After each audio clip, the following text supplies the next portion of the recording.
The Vedas, at this point, they take a turn.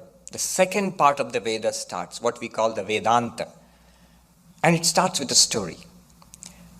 It says, you who are seeking happiness in this way, by getting pleasures in this world and seeking something similar in the next world, consider this story. There was this dog who had a bone, which it would chew. And it would chew the bone would cut its inner lip and draw blood there. And the dog would taste its own blood and say, that's a tasty bone. And the dog would be very happy with that bone, and it would bury the bone carefully, as dogs do. And once in a while, when it wanted pleasure, it would go and chew the bones so that it would get the taste of what it thought. The dog thought it was the taste of the bone. It was not the taste of the bone. It was the taste of its own blood. Gruesome the story may be, but the Vedas tell us, Upanishads tell us, we are doing the same thing. Whatever pleasure, happiness you find in the world outside, through food and music and art and dance and through great pursuits in life, whatever pleasure you may believe you will find in the heavens to come, all of them are not out there, not in the world, not even in the heavens. It's your own pleasure which you are tasting. It's your own self which you are tasting. According to Vedanta, we are not this body, Sharira. We are not even the subtle body inside this ideas, thoughts, the mind, intellect, emotions, not even that. Beyond this physical body, beyond the mind also, transcending both, what we are is an unchanging existence, consciousness, bliss. Sanskrit, Sat, Chit, Ananda. Pure existence, pure consciousness, pure bliss. Today we are concerned with the pure bliss aspect of it, not the existence and consciousness aspect of it. That's what we are. And what is happening is, though we are bliss itself, what is happening is, when we have desires, when we want something, I am limited, I'll be happy if I see that movie, or I go for that vacation, or I have a relationship with this person. These are the ideas, the desires which come up in the mind, and Vedanta tells us it obscures our own inherent bliss. It obscures it. We are not aware of it anymore. We do not experience it. What we experience is the dissatisfied mind. And when we struggle to get it, whatever we want, it could be that piece of cake, or it could be something very high in art or music or in business or something. When our desire, when our ambition, when our goal is satisfied, mind calms down for a while. For just a short while, the tension goes out of the mind. And our inherent bliss, Sat Chit Ananda, that shines forth in the calm mind. The inherent bliss blazes forth for just a fraction of a second, or just for a little while. And that's what we experience as happiness. And the mistake we make, very much like that little dog, is that, that piece of cake makes me happy. Whenever I want to be happy, I'll eat a piece of cake. Or that person makes me happy, or this place makes me happy, or this activity or this job makes me happy. That's not so. It's our inner happiness. And the proof is in our daily experience. If the piece of cake makes you happy, 2 pieces should make you more happy. Will you say, Swami, it does? Well, okay, 3 pieces should make you even more happy. And you will say, not so much, but it does increase my happiness. The first lesson of economics, whenever you go to learn economics, in the first class itself, they'll teach you the law of diminishing marginal utility.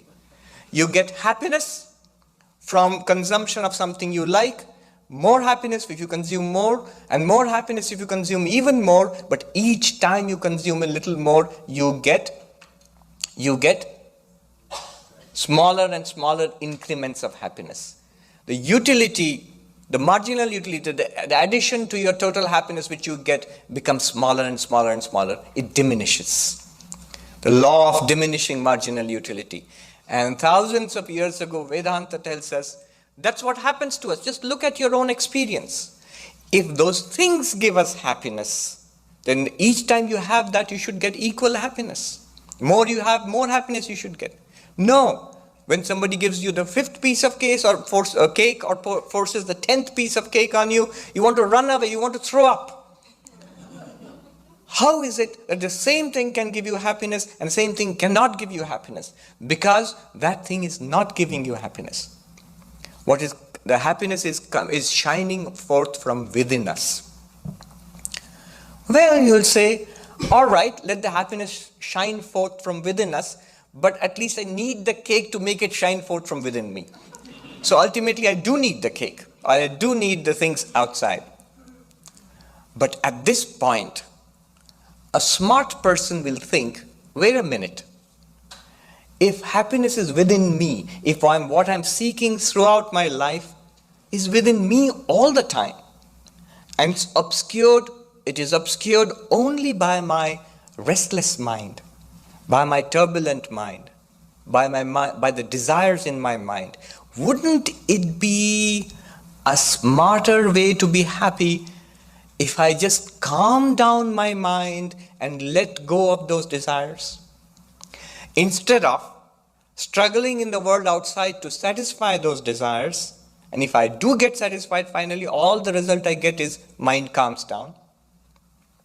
Somebody said, our entire consumer economy is driven by the psychological forces of tension and release of tension.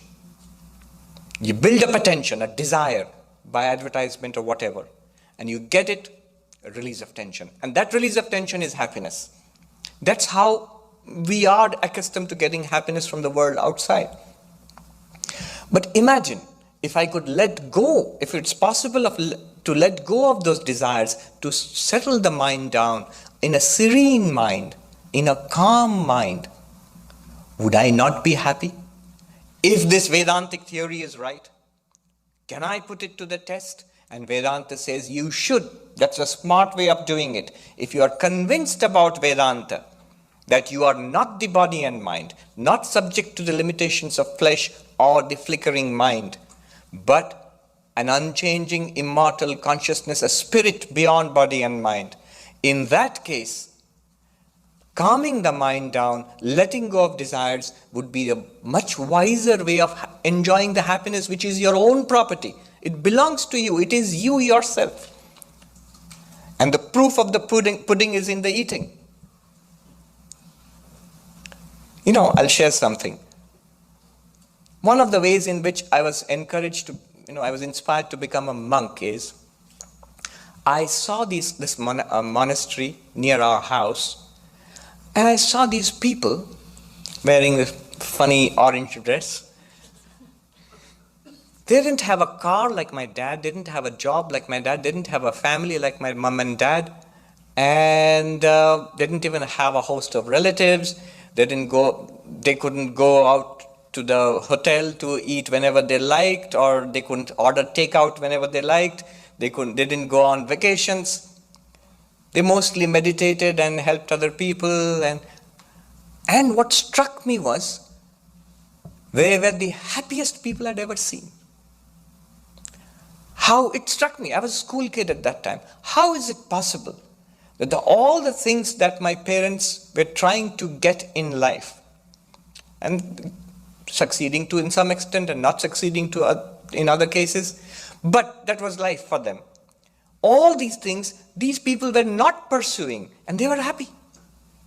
They were absolutely happy. That is the proof of the core idea that happiness is not got by external possessions, external activities, rather what happens inside.